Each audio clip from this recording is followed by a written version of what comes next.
আজ আমরা কথা বলবো গতকাল অনুষ্ঠিত একটি রাজনৈতিক সমাবেশ নিয়ে। এই সমাবেশে প্রধান বক্তা হিসেবে উপস্থিত ছিলেন হুমায়ুন কবির। সমাবেশটি ঘিরে বিভিন্ন মহলে আলোচনা লক্ষ্য করা যাচ্ছে।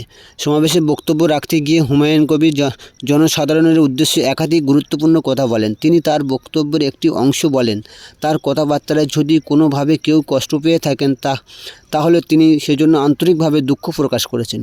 হুমায়ুন আরও বলেন, একজন জনসমক্ষে থাকা ব্যক্তি হিসেবে তার দায়িত্ব অনেক বেশি। তিনি মনে করেন প্রতিটি বক্তব্য দেওয়ার সময় তার সচেতন দায়িত্বশীল থাকা উচিত। তিনি আরও জানান, তার উদ্দেশ্য কখনোই সমাজে বিভ্রান্ত তৈরি করা বা কাউকে উস্কানি দেওয়া নয়, বরং তিনি সবসময় শান্তিপূর্ণ গঠনমূলক রাজনীতিতে বিশ্বাস করেন। সমাবেশে উপস্থিত জনতার সামনে হুমায়ুন বলেন, ভবিষ্যতে তিনি তার বক্তব্যের ক্ষেত্রে আরও সংযত ভাষায় ব্যবহার করবেন এবং মানুষের অনুভূতির প্রতি আরও সম্মান দেখাবেন। এই বক্তব্যের পর সমাবেশে উপস্থিত অনেকেই করতালির মাধ্যমে প্রতিক্রিয়া জানান। সমাবেশের পরিবেশ তখন শান্ত ও নিয়ন্ত্রিত ছিল বলে জানানো হয়। এই রাজনৈতিক সমাবেশ নিয়ে সামাজিক ও যোগাযোগ মাধ্যমে বিভিন্ন ধরনের আলোচনা শুরু হয়েছে। কেউ কেউ এটিকে ইতিবাচক বার্তা হিসেবে দেখেছেন, আবার অনেকে বিষয়টি নিয়ে নিজ নিজ মতামত প্রকাশ করেছেন। রাজনৈতিক বিশ্লেষকদের মতে রাজনৈতিক নেতাদের বক্তব্য দায়িত্বশীল অত্যন্ত গুরুত্বপূর্ণ, যা জনসমক্ষে দেওয়া প্রতিটি কথায় সাধারণ মানুষের মধ্যে প্রভাব ফেলতে পারে।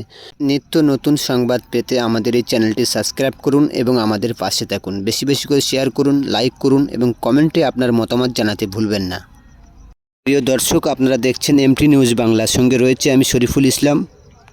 নিঃসন্দেহে এই মুহূর্তের বড় খবর আপনাদেরকে জানাতে চাচ্ছি।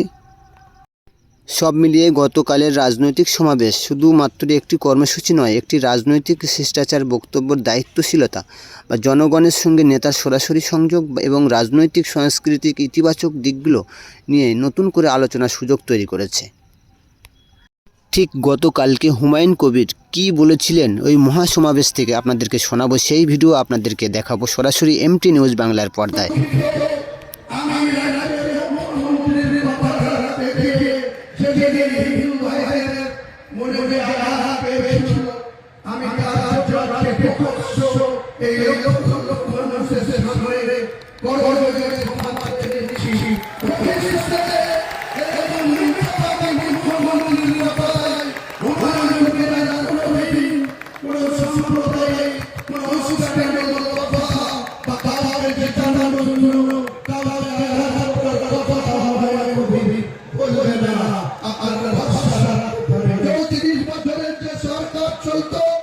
শুরুতে তারা অনেক ভালো কাজ করেছিল জ্যোতিবাবুর নেতৃত্বে। পরবর্তীকালে দিন দিন যত দীর্ঘমেয়াদী ভাবে বাংলার মানুষ লেফট ফ্রন্টকে ক্ষমতা দিল, ধীরে ধীরে তারা ক্রমশ দুর্নীতিতে জড়িয়ে পড়েছিল।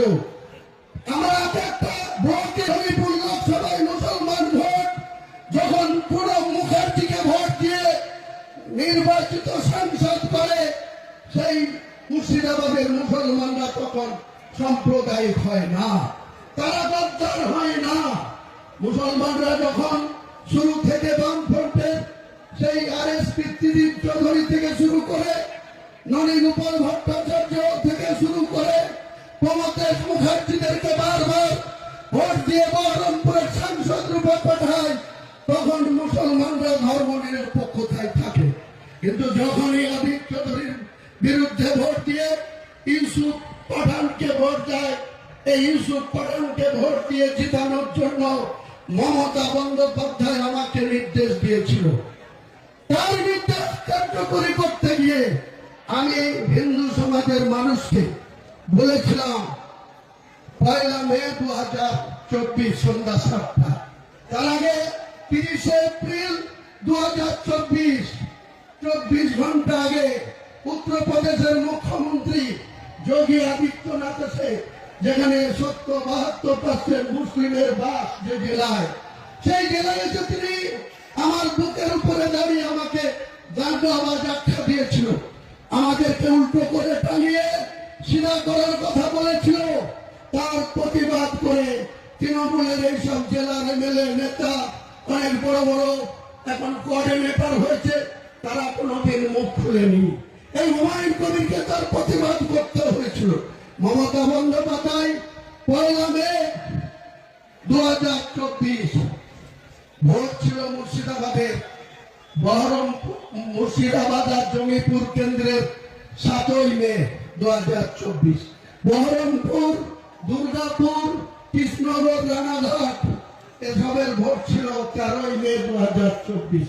1 তারিখে মালদা থেকে প্রচার করে এসে মমতা ব্যানার্জি হেলিকপ্টার নিয়ে বড়ুয়া কিষাণ পার্টির মাঠে নেমে আমাকে ডেকে বলেছিল, হুমায়ুন, আজকের দিনে আমার কাছে খবর আছে অধীর চৌধুরী আবার জিতে যাচ্ছে, ইউসুফ পাঠান হেরে যাচ্ছে, মোহাম্মদ সেলিম জিতে যাচ্ছে, আবু তাহের খান হেরে যাচ্ছে, তুমি একটা কিছু করো।